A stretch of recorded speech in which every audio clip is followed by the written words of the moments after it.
मेरे गुरुवर मंगलदास हो, साथ सुंदर धाम, आशीष अपना दीजियो,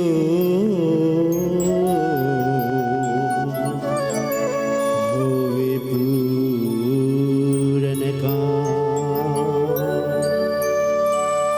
सदा महामति दायिने, सन्मुख वाजुरा,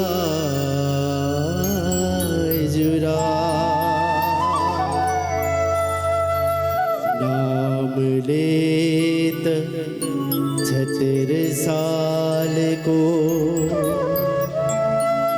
सिद्ध हुए सबका।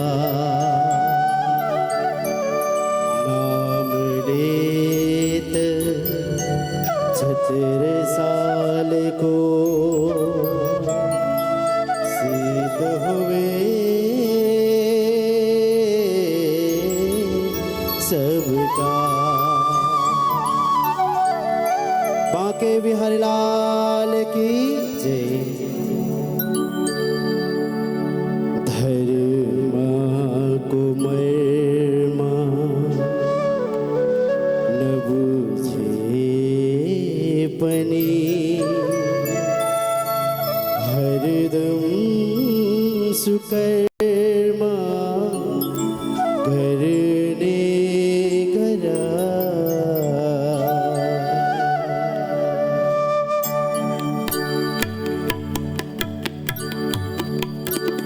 धर्मा को मर्मा न बुझे पनी, हरदम सुकर्मा करने करा। माया मोह बाट न ब्यूजे पनी, माया मोह बाट न ब्यूजे पनी। मोक्ष कुमार्ग खोजने गया, मोक्ष कुमार्ग खोजने गया। धर्मा को मर्मा न बुझे पनी, हरदम सुकर्मा करने गया।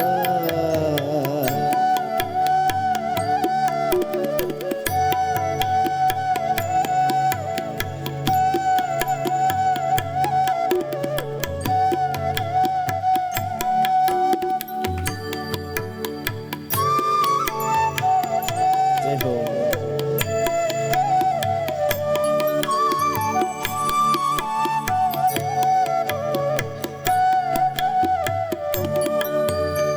के लोभ करने यो जिंदगी को, रस छतारा छैना भरोसा।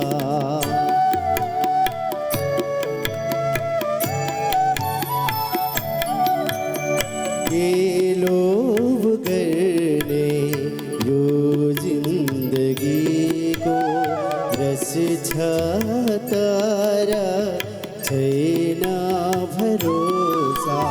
छन भंगुर यो बले को दीप हो, छन भंगुर यो बले को दीप हो। अघिले छातर नीछा भरेता, अहिले छातर नीछा भरेता। देह बचोन न सके बने, जीवन जुगोने घर मगरा। माया मोह बाट न ब्यूजे पने, माया मोह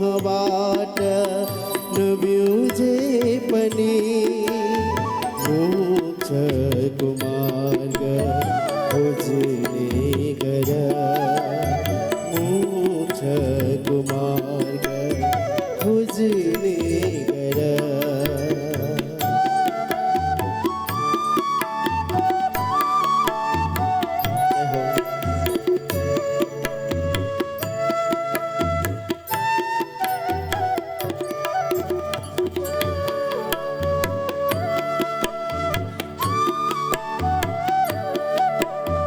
दुई पलको यो मीठो निन्द्रा हुन्छ सबमा रंगीन सपना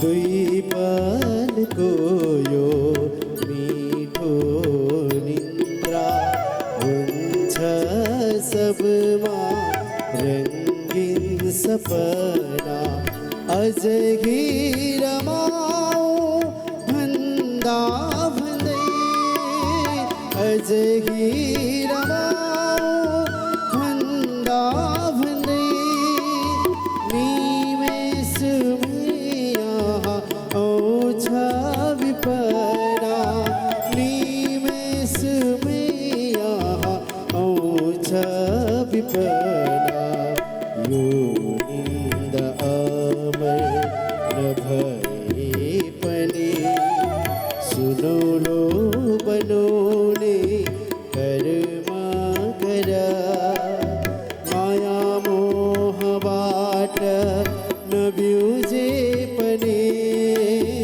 माया मोहबाट नबिउजे पनि मोक्षको मार्ग खोज्ने गरा मोक्षको मार्ग खोज्ने गरा। कृष्ण कन्हैयालाल की जय। आनन्दस्य कृष्णस्य प्राणनाथस्य वै ध्रुवं चरित्रं पावनमेतद् याच लोकेषु दुर्लभं पठनात् श्रवणात् चैव प्रेमभक्त्या समर्चनात् लभते चेप्सितं लोके अन्ते च पदमोऽभ्यम् निजानंद निज नाम है श्री कृष्ण धनि धाम श्यामा सुंदर साथ सब राखो हृदय धाम मंगल कृष्ण प्रणाम है मंगल धर्म प्रकाश मंगल सुंदर साथ है मंगल धाम उजास है मंगल सुंदर साथ है मंगल धाम उजास। बोलो वृंदावन बिहारी लाल की सदगुरु महाराज की श्री प्राणनाथ प्यारे की गुरु जी मंगलदास महाराज की सर्व सुंदर साथ की श्री राज सहारा बन जाओ श्री राज सहारा बन जाओ श्री राज सहारा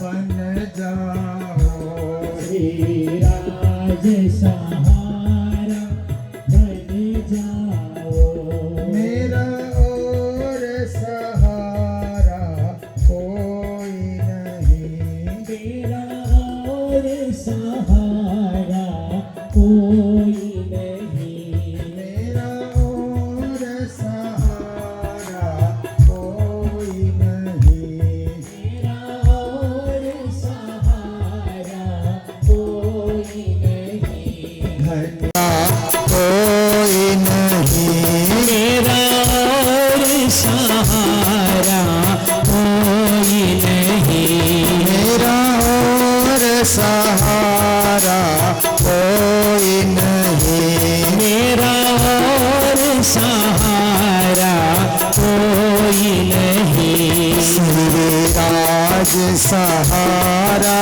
बन जाओ, श्री राज सहारा बन जाओ, नंदलाल सहारा बन जाओ, नंदलाल सहारा बन जाओ, गोपाल सहारा बन जाओ, गोपाल सहारा बन जाओ।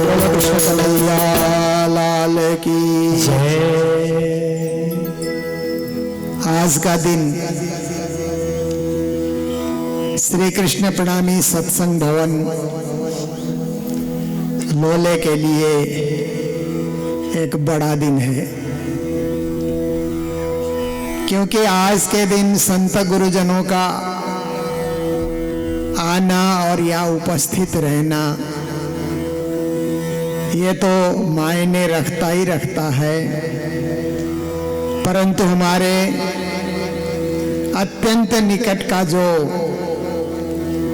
राज्य है, सिक्किम राज्य के मुख्यमंत्री महोदया श्री PS गोले साहब हमारे मध्य पधारे और इस कार्यक्रम को चार चांद लगाने का कार्य उन्होंने किया।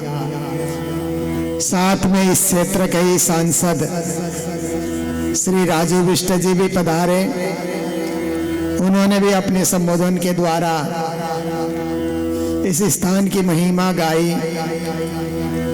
और दोनों ने इस स्थान को आगे बढ़ाने में सहयोग देने का वचन भी दिया। ये यहाँ के सुंदर साथ के लिए और हम सब के लिए भी गर्व का विषय है।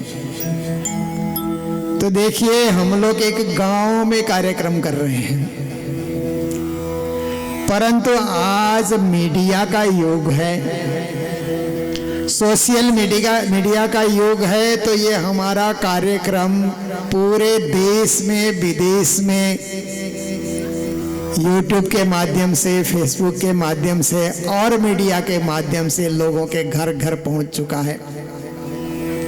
क्योंकि अब गांव गांव नहीं रहा और गांव और शहर में कोई फर्क नहीं रहा, वही सुविधा, वही सुख, वही आराम, वही जिंदगी, वही मोटर गाड़ी, वही सब साधन गांव में भी मिल रहा है जो शहर में भी मिलता है। ये विज्ञान का एक चमत्कार है, क्योंकि आप देखिए कि विज्ञान ने हमें सुविधा बड़ी दी है, बड़ी सुविधा दी है। विज्ञान का चमत्कार का युग चल रहा है, पर इसके साथ साथ हमें आत्मा को भी जगाना है, परमात्मा को पाना है, परम धाम को पाना है। इसलिए केवल विज्ञान के पीछे दौड़ करके नहीं, थोड़ा सा समय निकाल करके अपने इष्ट को याद करना, अपने धाम धनी को याद करना, अपने मालिक को याद करना भी बहुत जरूरी है। तो यहाँ कार्यक्रम बहुत ही सुंदर रीत से चल रहा है। आज छठे दिन का कार्यक्रम हुआ और इतना आनंदवर्धक कार्यक्रम आगे बढ़ रहा है। आप लोग बड़ी संख्या में एकत्रित होकर के धर्म चर्चा सुन रहे हैं, वाणी चर्चा सुन रहे हैं, और मेरा भी प्रयास है कि राष्ट्रभाषा के माध्यम से पूरे देश में फैले हुए सुंदर साथ के घर घर ये कालिम्पोंग, लोले और यहाँ के स्वर्ण जयंती का कार्यक्रम लोगों के घर घर पहुँचे, इसके लिए मैं भी प्रयास कर रहा हूँ।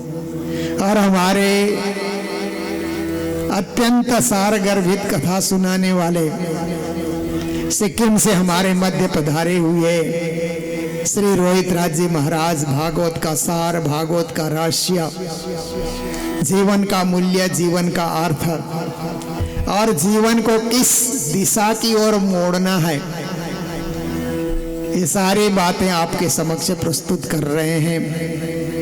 और युवा वर्ग को कैसे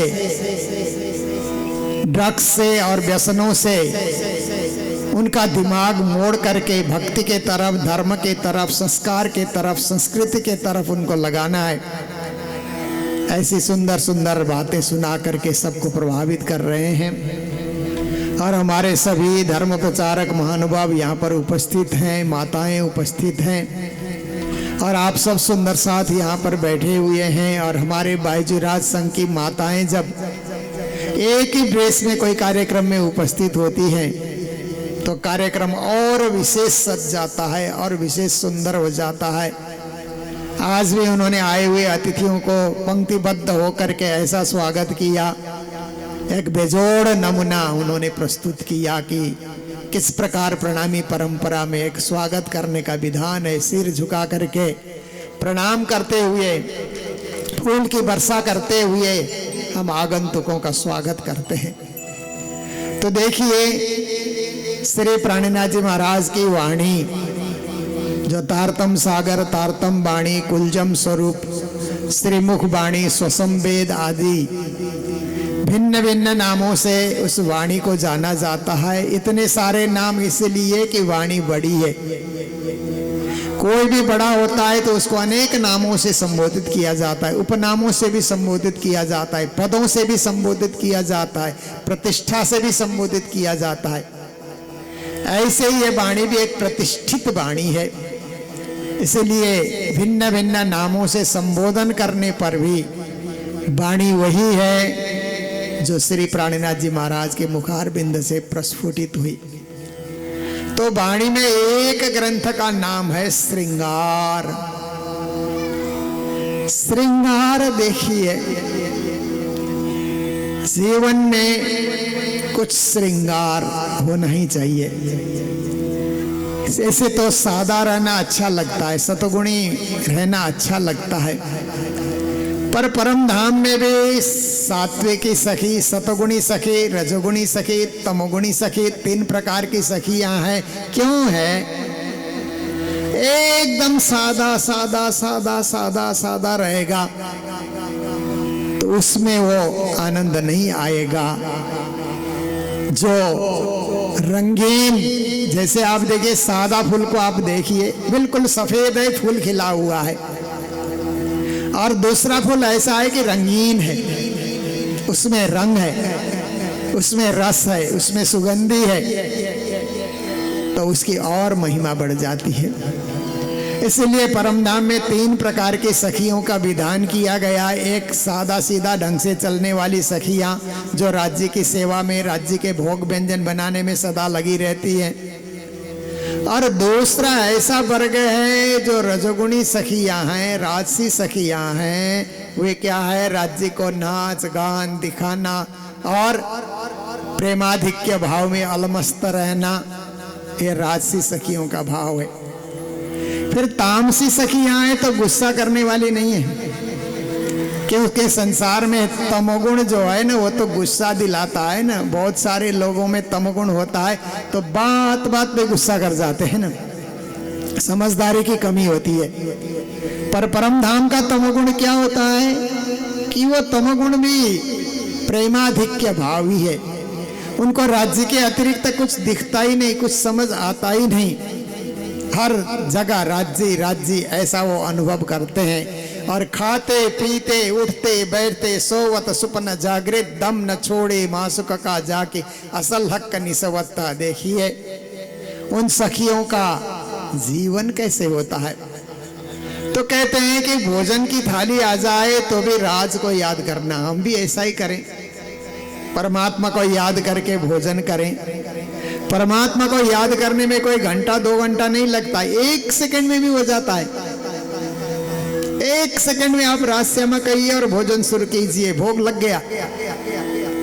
क्योंकि कभी कभी भोग लगाते हुए पुजारी लोग आधा घंटा लगाते हैं ना, तो आपको भी लगता है कि शायद हमें भी आधा घंटा ही लगाना होगा। ऐसी बात नहीं है, 1 सेकंड में भी भोग लग जाता है। बस हे श्रीराज, हे धनी धाम, हे प्राणनाथ, इतना ही आप कहिए, बस आपका भोग लग गया।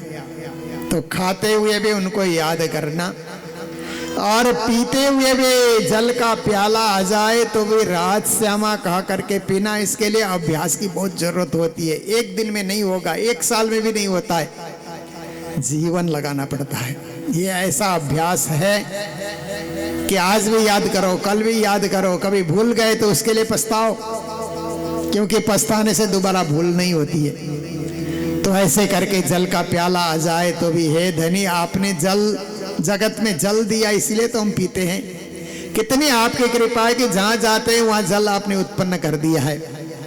झरने के माध्यम से, कुएं के माध्यम से, नदी के माध्यम से आप जल प्रवाहमान कर रहे हैं। कभी कभी मैं यात्रा में बाई रोड यात्रा करते हैं ना, तो यात्रा करते हुए नदियां आती है तो मुझे ऐसा अनुभव होता है कि जैसे शरीर में नसों से खून चारों ओर बहता है ना। हमारे क्या है कि हृदय की धड़कन चलती है तो क्या होता है कि हृदय की धड़कन के साथ सारे नसों में खून का प्रवाह होता है। पूरे अंग के हर अंग में, मस्तिष्क में, पांव से लेकर के सिर तक खून का संचार होता है। तो शरीर तंदुरुस्त रहता है, शरीर ठीक ठाक रहता है, शरीर गतिशील बनता है, शरीर क्रियाशील बनता है और इस शरीर से हम शुभ कर्म कर सकते हैं। ऐसे ही देश में जब नदियां बहती है ना तो ऐसा लगता है कि ये देश की जो नदियां जो है ना वो नसें हैं जो खून प्रवाह करने की भांति जल प्रवाह कर रही हैं। जिस एरिया में नदी न हो ना वो सूखा प्रदेश होता है, वहाँ कुछ उपजाऊ नहीं होता है। और जिसके शरीर में खून का प्रवाह कम हो जाए ना कोई बीमारी शुरू हो जाती है, कोई ना कोई जकड़न शुरू हो जाती है। पर शरीर के हर अंगों में खून प्रवाहमान हो तो शरीर स्वस्थ रहता है। ऐसे ही पूरे देश में जल प्रवाहमान हो तो देश खुशहाल रहता है, देश संपन्न रहता है। तो देखिए इस प्रकार से आप विचार कर सकते हैं कि परमात्मा ने पूरे देश में कहीं न कहीं जल की व्यवस्था कर दी है। तो जल हमको पीना ही पड़ता है। जब भी जल हम पिए तो राजश्यामा बोल करके जब पिए 1 सेकंड लगेगा वो जल ही चरणामृत बन जाता है। क्योंकि आप देखिए जल पीना धर्म है, उसको चरणामृत बना करके पिए। नहीं तो जल पीना केवल एक कर्म रह जाएगा, परंतु राज्य को याद कर, परमात्मा को याद कर जल पिएंगे तो वही धर्म हो जाएगा। और भोजन करना एक कर्म होता है, पर राज्य को भोग लगा करके भोजन करेंगे तो वही धर्म हो जाता है। कर्म और धर्म दोनों साथ साथ चलते हैं, पर जरूरत यही है कि बीच में परमात्मा का नाम जब उच्चारण किया जाता है तो कर्म ही धर्म के रूप में बदल जाता है। Work is worship. वर्क तो आप सब कोई कर रहे हैं, परंतु परमात्मा को याद करके आप वर्क करेंगे तो उस वर्क को वर्शिप कहा जाएगा। तो देखिए इस प्रकार से खाते पीते उठते बैठते, श्रृंगार की ये चौपाई है श्रृंगार ग्रंथ की। आप सुबह सुबह बिस्तर से उठ रहे हैं तो राज राज कहिए। मैं तो आप सबसे प्रार्थना करता हूं कि सुबह उठते ही दोनों हथेली ऐसे कीजिए, आप बिस्तर में बैठिए, दोनों हथेली ऐसे कीजिए, मेरे दोनों हथेली में राजश्यामा के चरण है, ऐसा भाव रखिए। और रख करके आप कहिए निषिद्ध नग्रहिए प्रेम सो श्री युगल स्वरूप के चरण निर्मल होना याई सो और धाम वर्णन इन विध नरक से छूटिए और उपाय कोई नाय भजन बिना सो नरक है पच पच मरिए माय। सुबह उठते ही जाग आते ही बिस्तर में बैठ करके इतना पाठ आप करेंगे ना तो आपका कर्म धर्म बन जाएगा, आपका जीवन ही धर्म बन जाएगा, धर्ममय हो जाएगा। पर इसके लिए बहुत अभ्यास की जरूरत है। अभ्यास नहीं है तो बड़ी देर तक ये चौपाई याद ही नहीं आती है। जब नहाने जाते हैं तब कहीं याद आती है, जब बड़ी देर के बाद चौपाई याद आती है। पर नित्य का अभ्यास हो जाएगा, उठते ही ये चौपाई याद आने लगती है। और सोते समय भी परमात्मा को याद करके हम लोग सोएं, उनकी चौपाई पाठ करके निज नाम का जाप करके हम लोग सोएं। खाते पीते उठते बैठते सोवत स्वप्न, हम सोने के लिए तैयारी करें तो उनको याद करके सोते हैं तो स्वप्न में भी ऐसे ही मंडली, ऐसे ही मेले, ऐसे ही सुंदर साथ, ऐसे ही जमघट, इसी प्रकार के गुरुजनों के दर्शन, प्रांत प्रांत के सुंदर साथ के दर्शन स्वप्न में भी होने लगते हैं। क्योंकि हमने उनको याद करके, जिनको याद करके सोए स्वप्नों में भी वही दिख जाते हैं। फिर जाग जाएं, फिर हम उनको ही याद करें, काम करें। ऐसे नहीं कि दिन भर बैठ करके परमात्मा को याद हम लोग करेंगे, ऐसी कोई जरूरी नहीं है। ऐसी कोई चौपाई राज्य ने नहीं कहा कि दिन भर मुझे ही भजो, सब काम छोड़ दो, ऐसा नहीं है। काम करते रहो, नाम जपते रहो, पाप करने से हरदम उतरते रहो, कृष्ण गोविंद गोपाल गाते रहो। संसार तनारे काम सर्वेरे करता, पण चित्तमा न भेदेरे पास। चौपाई में श्री जी कहते हैं गोपियां संसार का सारा कार्य कर लेती है, परंतु कर्म को उन्होंने धर्म बना लिया है, इसीलिए कर्म का दोष उनको कभी लगता नहीं है, क्योंकि भक्ति में ऐसे रमी हुई है कि कर्म का विकार उनमें कभी आता ही नहीं है। तो और एक श्रृंगार की चौपाई मैं थोड़ी देर के लिए रखूंगा कि पाकन होइए इन पानी से, चाहिए अर्श का जल, नाइए हक के जमाल में तब होइए निर्मल। प्राणनाथ जी महाराज कहते हैं कि संसार के पानी से प्यास बुझा सकते हैं, संसार के पानी से नहा सकते हैं, संसार के पानी से कपड़े धो सकते हैं, संसार के पानी से खेती कर सकते हैं, फूल लगा सकते हैं, फल लगा सकते हैं, पर कहीं परमधाम जाने की तैयारी आपकी है या परमधाम के ध्यान की ओर अग्रसर हो रहे हैं, तो केवल संसार के पानी से नहीं चलेगा, आप परमधाम का पानी चाहिए, जमुना जल। इसीलिए हम लोग सुबह सुबह पूजा में बोलते हैं ना, मारा वाला जी चलो जमुना जल झीलिए, पाट घाट के देवरी में जा रामत कीजे राज, रतन जड़ित के महल में कीजे रंग विलास। मारा वाला जी चलो जमुना जल झीलिए। हम अपने लोटी में जल लेकर के जब ये प्रार्थना करते हैं तो हमारे लोटी का जल परमधाम का जमुना जल बन जाता है, हमारी भक्ति से, हमारी श्रद्धा से, हमारी भावना से। और उस जल के एक बूंद को भी जमीन में नहीं गिराना होता है, वो जल चुल्लू करा करके बाद में चरणामृत के रूप में आपको पान करना होता है। देखिए, उसी को परमधाम का जल कहा जाता है। नाइए हक के जमाल में, फिर कहते हैं आप उसमें भी स्नान करो। कैसे स्नान करो? वो ज्ञान का स्नान है। एक स्नान संसार में होता है जल का स्नान, परंतु ये जल का स्नान नहीं है, ज्ञान का स्नान है। इसलिए परमात्मा के जमाल का अर्थ होता है सौंदर्य। परमात्मा के सौंदर्य सागर में आप स्नान करो और आप निर्मल बन जाओ। देखिए, अभी माघ का महीना चल रहा है, तो गंगा यमुना के त्रिवेणी को संगम कहा जाता है, जो प्रयागराज में है, तीर्थराज प्रयाग। वहाँ माघ का मेला लगता है, हजारों पंडाल लगते हैं, संत गुरुजन वहाँ पर आकर के भजन भक्ति कथा कीर्तन करते हैं और गंगा स्नान करके फिर वहाँ से लौट जाते हैं, क्योंकि गंगा का स्नान पाप ताप संताप को दूर करने के लिए किया जाता है। पर आप देखिए, कभी कभी गंगा नहीं जा सके, यमुना नहीं जा सके, सरस्वती नहीं जा सके, तो ऐसे सत्संग कथा में आइए।